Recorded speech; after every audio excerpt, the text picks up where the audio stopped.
Hi everyone, it's Merja here. Great to be here with you today. And today I'm joined by Ursa Swensen, who is one of our fantastic and fully qualified integration mentors. Welcome, Ursa. Thanks, Mary. I'm happy to be here. And today we're talking about Ursa's life as a mentor and what are the things that are really driving her, and what are the things that are really helping her do her most meaningful work.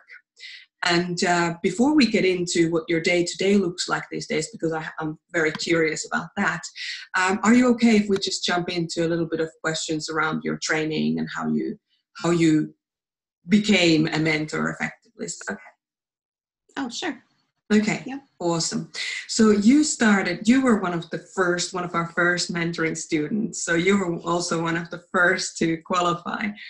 And I remember when we started this course, it was just the most fantastic and infuriating time in my personal life as a mentor and a coach, because on one hand, I had a lot of these amazing clients who wanted to find out how I work and what, how I mentor people and how I'm so effective with people. But at the same time, the anger around and the frustration around the industry being what it was, which was, overpriced coaches charging money of people not delivering results. It was just infuriating me. So it was kind of this like 1+1, like love-hate kind of angle to it from my end. But how did you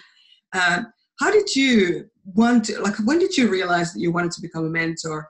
And also, what made you join our integration mentor program? Yeah. And the funny thing is I never wanted to be a coach. I kind of fell into it, I feel like, right. Just because of my own healing journey.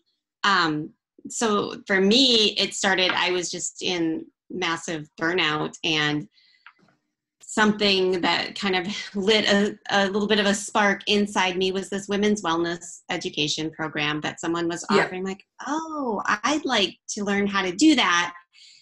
And realizing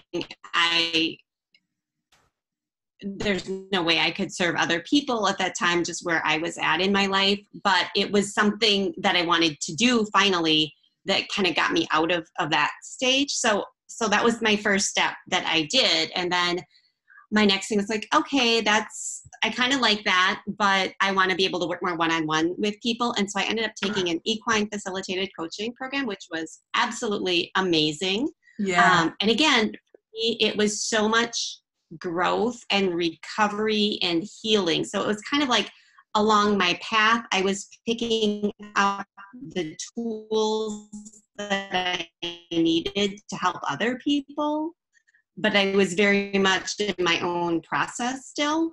Yeah. And actually I was an INFP, which I thought I was an ISTJ. So I'm like, oh, what is this INFP stuff? And in researching it, I came across you on Personality Hacker.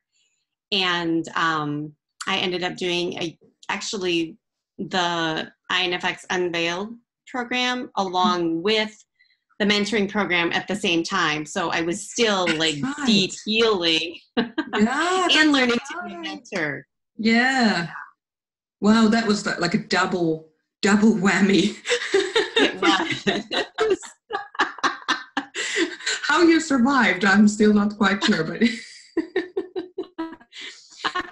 what do you think, as a matter of interest, what do you think? I was kind of glad when I was done with all that. Right. Fair enough. Ideally, I would have loved to do one, work on myself, and then do the mentoring program. Right. But I didn't, but that's fine. It is what it is, right? Right. Yeah. And so in hindsight, were there any benefits in doing the both at the same time? Because it was a lot, right? It was a lot. It was a lot. That I got done, sooner. Otherwise, it would have stretched on for 2 years. Yeah. And I had already felt like I did a lot of healing, but then there was just this whole other layer that came up in the unveiled. Yeah. So it was necessary. Right. It's just worked out for me. Fair enough. Yeah. And you worked so hard. Oh my God. I don't think anybody's ever worked this hard. I mean, you have to because you're doing 2 year-long programs at the same time, but you, and it's not to take away from other students at all, but there's this Finnish quality that is like, you just keep going, this called sisu. And it's like, it doesn't matter what the odds are of success, or what the odds are in the face of adversity. You just keep going. You just keep going. It's relentless. And it's great. Well done. So why did you decide to join our course? Yeah. Why did you decide to join our course as opposed to doing some other coaching course? Because you've done a coaching course before, haven't you? I did. I think I had just gotten so much value from working with you already. I'd done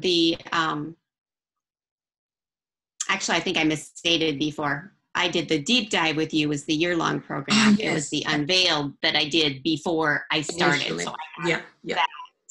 And then I got to know you, and it's like, okay, you actually had kind of a similar background to me as a child, and the INFX side and the wounding. And I'm like, okay, this woman has actually gone through. She totally gets what I've experienced. Mm-hmm. And that made me want to work with you more. Right. Yeah, that makes sense. And that's actually how a lot of our students come to us, is they've seen the value of the work that we've done together and want to help others with the tools that they've learned and the effectiveness of the approaches and everything. So yeah, no, I hear you on that. Yeah. I wonder, what was the most difficult thing about your studies? Well, one of them was that I was doing 2 programs at the same time. But the other one, like the other program, was very, very introspective. And this one was more about facing outwards, because it's about building your mentoring business, of course. Mm-hmm. So those modules were somewhat challenging for me. Again, because it was like I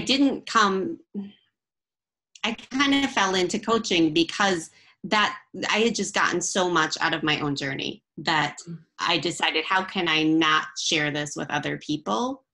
But it wasn't like I totally signed up being, I want to be a coach, if that makes sense. Yeah, no, it does. And actually, not everybody who goes through this program becomes a mentor or a coach. They want the skills. So, for example, we have a lady who owns a HR company. So because she's very familiar with the work that I've done with her, because I've been working with her for a good few years before she joined the Integration Mentor Program.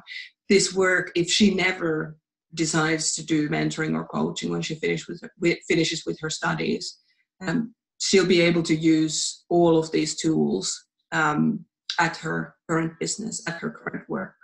So it's not, you're not the only one who's kind of gone like, I'm not fully committed, to actually doing this. And also another student on our course who was one of the original ones, she didn't even know she wanted to be a coach or a mentor, but she just joined because she'd seen the value in the effects unveiled again, and I think she did the deep dive as well. So yeah, no, I hear you.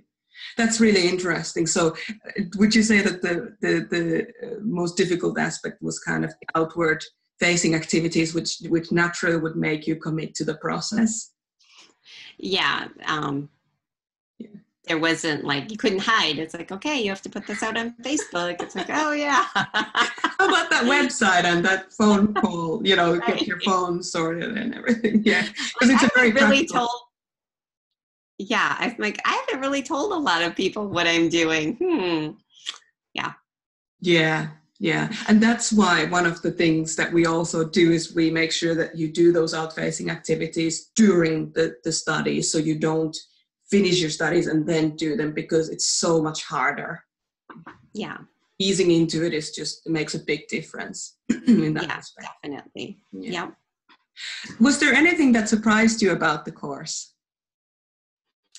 I really liked how broad it was. It was broad, but it was also deep at the same time. So we covered a lot of different areas, but the way that you structure the work is that you take it as kind of as deep as you want to take it. And so it's interesting to me when I go back to my binder, or sometimes I listen in on the current calls, I remember so much of it.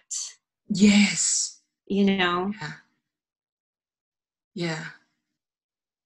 Yeah, there's like little fine points that I'm like, oh yeah, I forgot about that. But the bulk of it is I've retained, which it just shows how, well the program is set up, that by interacting with the material, that's how you really make it your own and you retain it.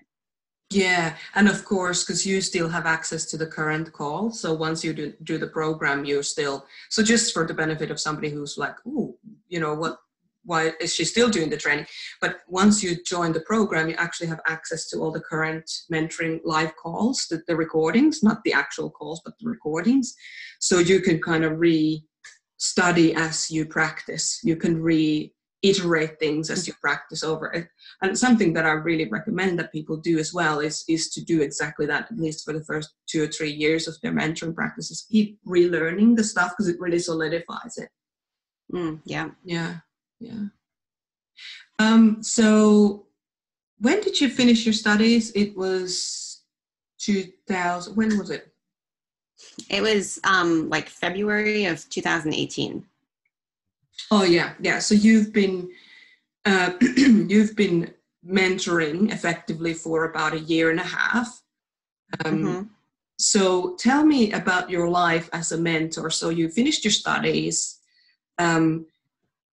You went into doing some mentoring initially, so you didn't go in full time, right? Right. Yep. So you, go on. I had a long time part-time job that I'd been doing for like 15 years. And so this was kind of on my side track of healing myself, personal development work that kind of ran alongside my part-time job. And then I'm also a mom to 3. So mom is my other job. Sure. Yeah. A full-time job. Yes.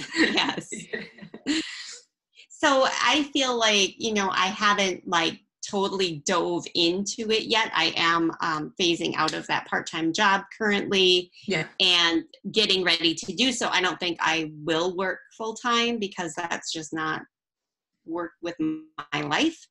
But I know what I need to do, and I have been having clients all along. So it's kind of been a nice side income, and it's kept me in it, and also allowed me to kind of really see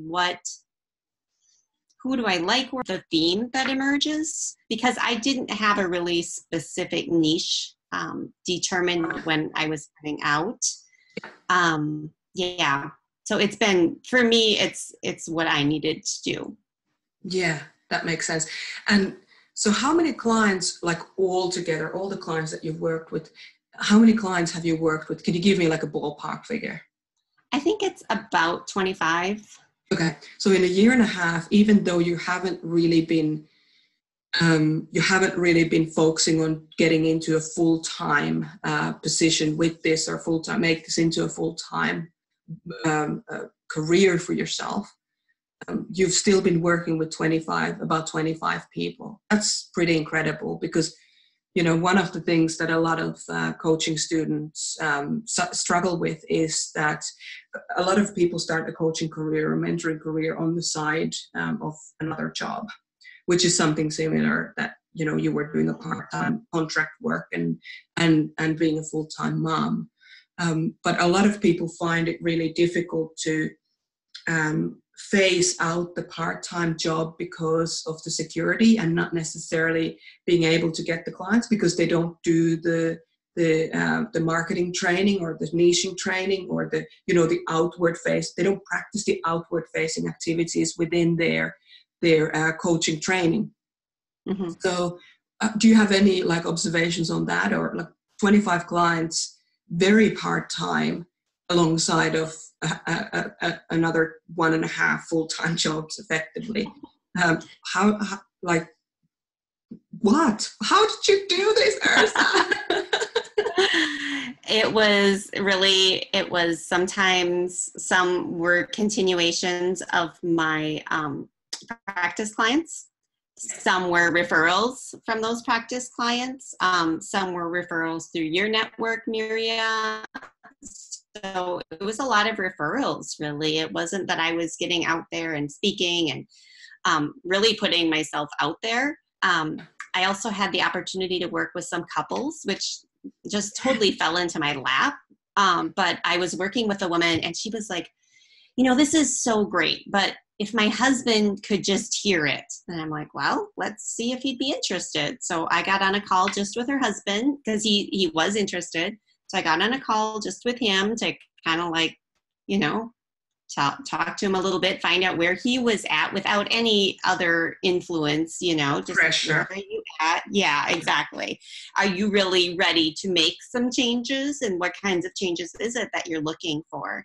And he was game. So we ended up bringing them together and I walked them through the 4 people within course. And so really they each got half an hour of the hour-long session, and they were working on themselves next to each other. And so they would hear what the other person was working on and what I was saying to them. Yeah. And so they learned a lot about themselves and therefore improved their relationship through that because they also understood the other person better. Yeah, that's profound. It was like, wow, I hadn't even imagined I might work with couples. Right. And then I ended up they referred me to another couple that I worked with. And so, I like to do a lot of different things because I think otherwise I get bored. So I might still work with some couples because I like to keep that open, but I don't know that I necessarily want to specialize in that either. Fair enough. And just for the benefit of anyone that might be wondering if there is space in your diary at the moment, do you have time in your schedule to take on more clients? Okay. Yes, cool. I do. Yeah, because your part-time career that you've had for 15 years is coming to an end shortly. Is that right? Yep. Okay. Yeah. So that's going to open up some spaces for you. Mm-hmm. Did you feel prepared leaving the course? Did you feel prepared to run your business when you left the integration mentor? Yeah, I felt prepared. It was just a choice that I was making, that it wasn't the time for me to add that on to what was already going on in my life. Gotcha. Yeah, that makes sense. And what do you most love about your work? What I love is the theme that's emerged for me as I work with people, and that's that I can see their potential even when they can't see it, but I can imagine like, oh, you could do this, and plant seeds for them of what they could do and how they can start to get there. That's been just the most fulfilling thing for me. Wow, that sounds really, like if you think about careers, think back, like if I think about back my careers, I've been a cleaning lady, I've worked in a burger joint, I've worked with horses professionally for years and years. I've had a couple of different businesses. If you think back your jobs from the past, how often could we really say that we totally like felt that sense of freedom and sense of wonder and exploration and love for the work? Right. How fortunate are we? And I don't like to say, people say, oh, you're so lucky to be able to do this. It's not luck. We've built our lives this way deliberately.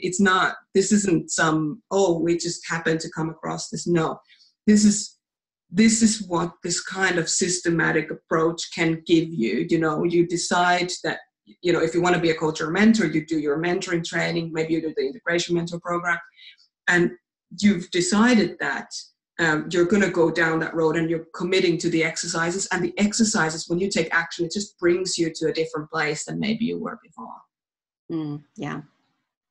Anything else you feel like sharing about your mentoring life with us? I just so enjoy the flexibility that, I own my schedule, and I can block out like, okay, this is what time my daughter comes home from school, so I don't want to work after that time, or right. I want to not work on Fridays, whatever it is. I have that ability, but I can also flex a little bit for myself and for my clients. Yeah. So it's not like super rigid, because that's not my style, but it's like the general flow feels really good.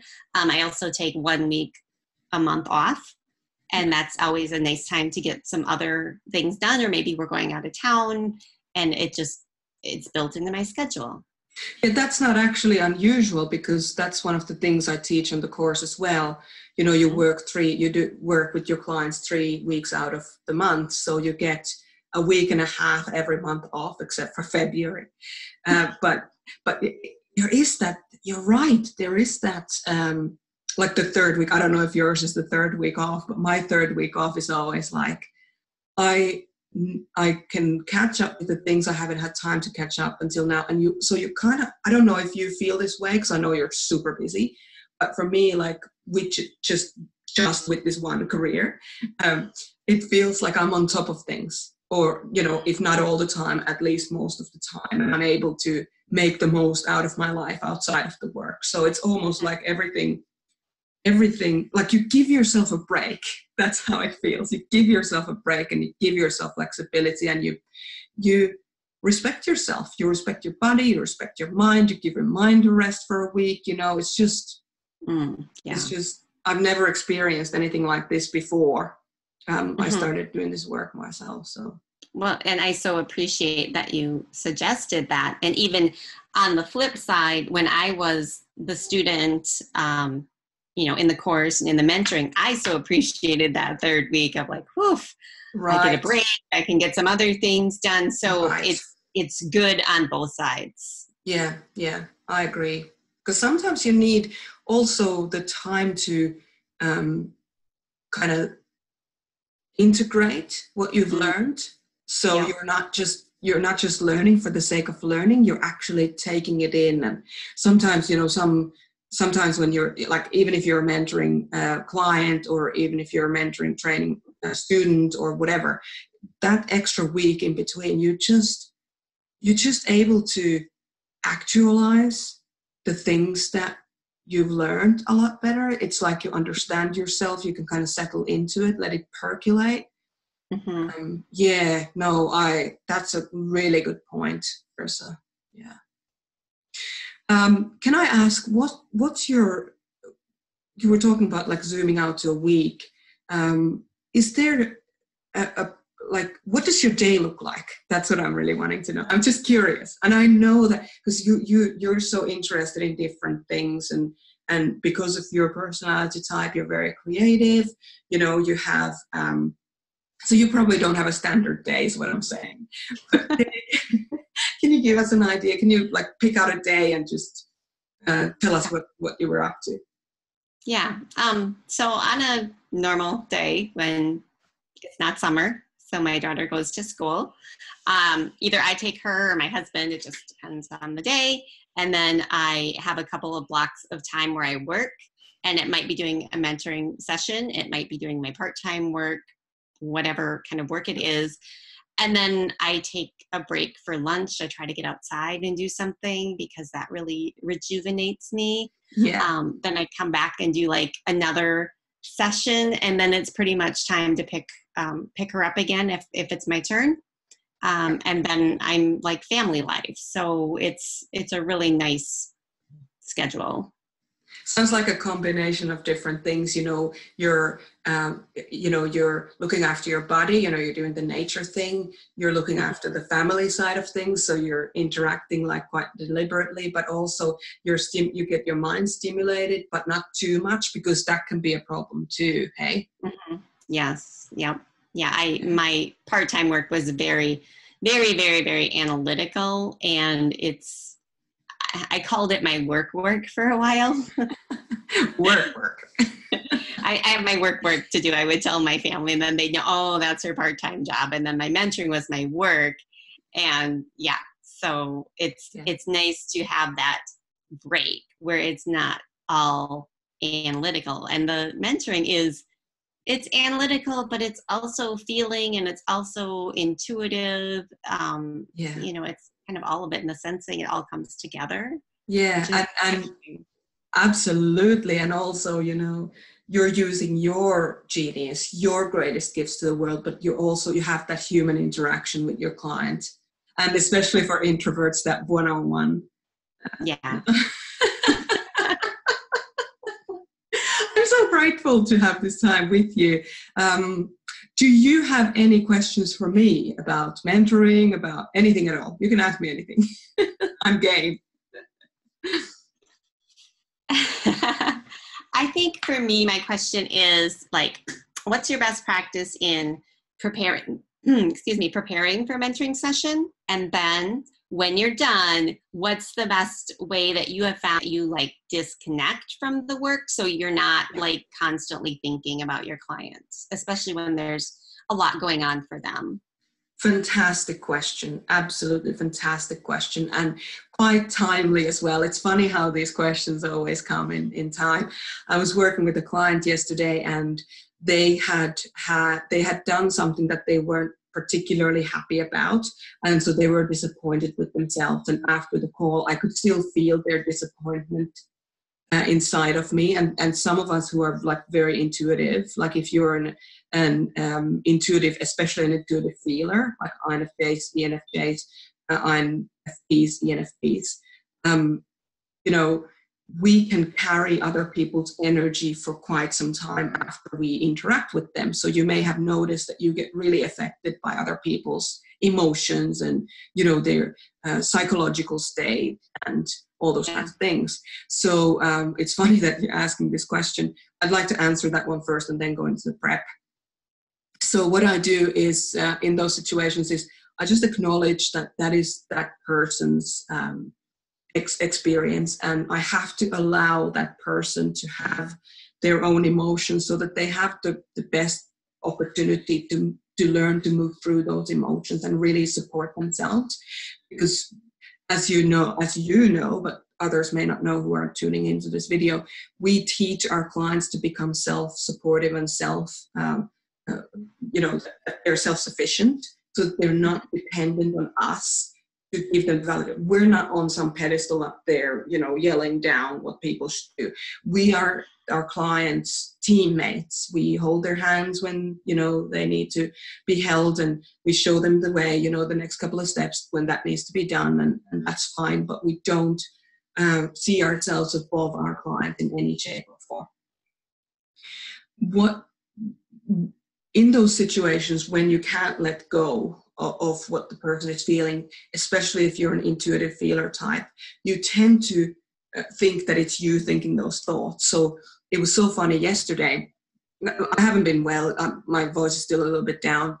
We've been sick for weeks, so my boundaries aren't as good as they usually are. So I could feel that disappointment in this client in themselves. And I started to feel disappointed in myself that I wasn't doing enough. And I had to stop myself and just say, hey, hang on a second.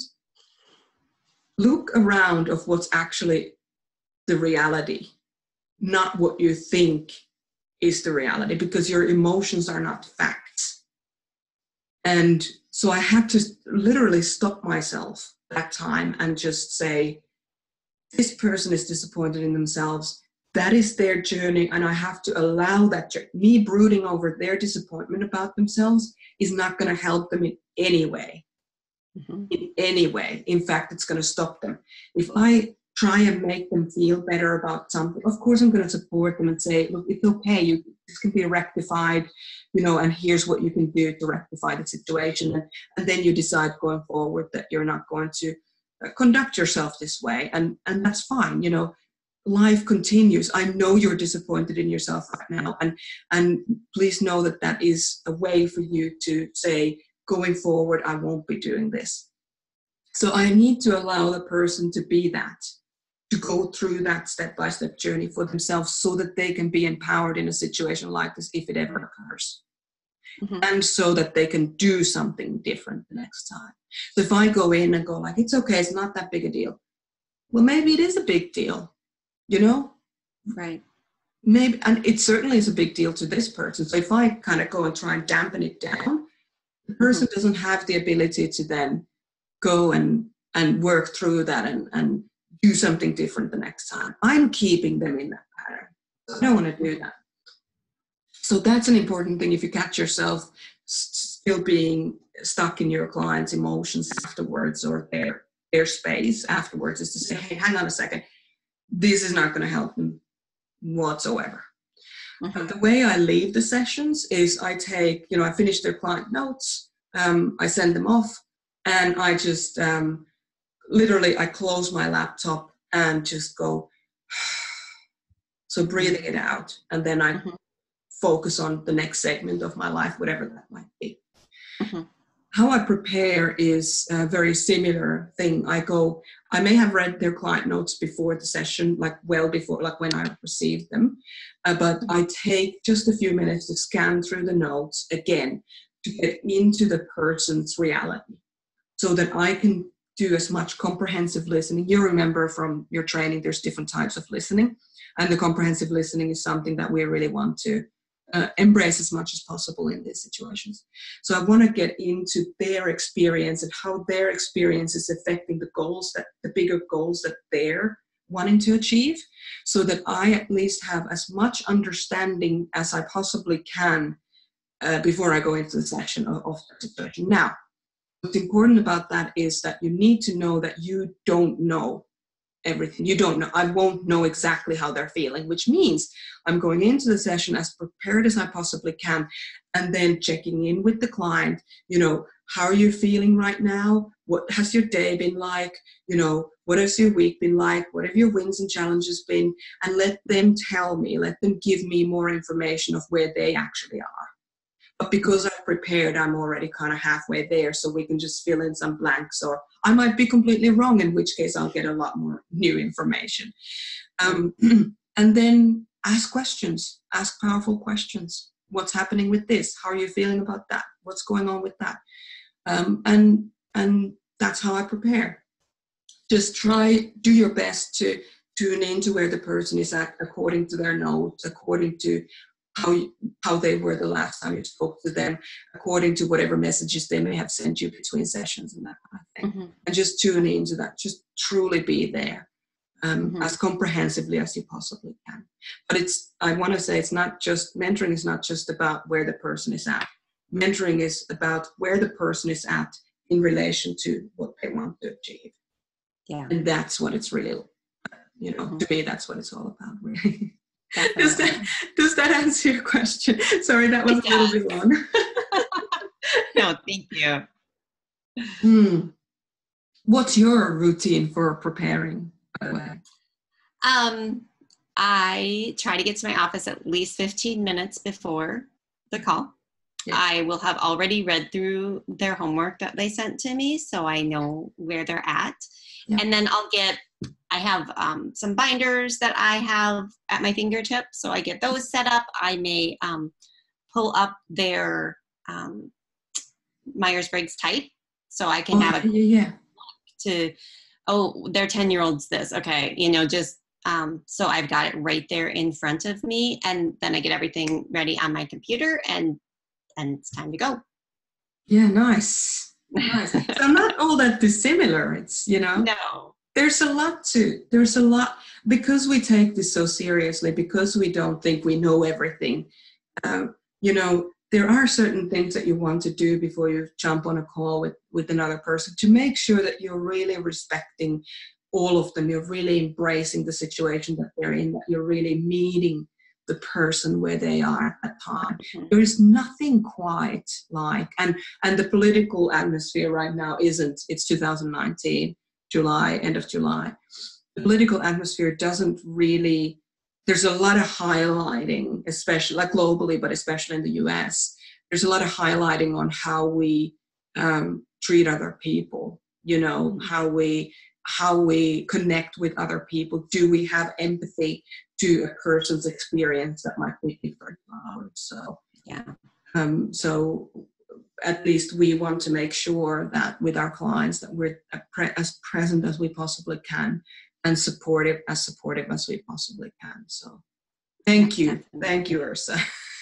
Thank you so much for this time. I really appreciate it. And I hope that this has been helpful for anybody tuning in. If you have any questions or comments, just comment below or send us an email at desk@merjasumiloff.com. That's desk@merjasumiloff.com. And Ursa, where can people find you?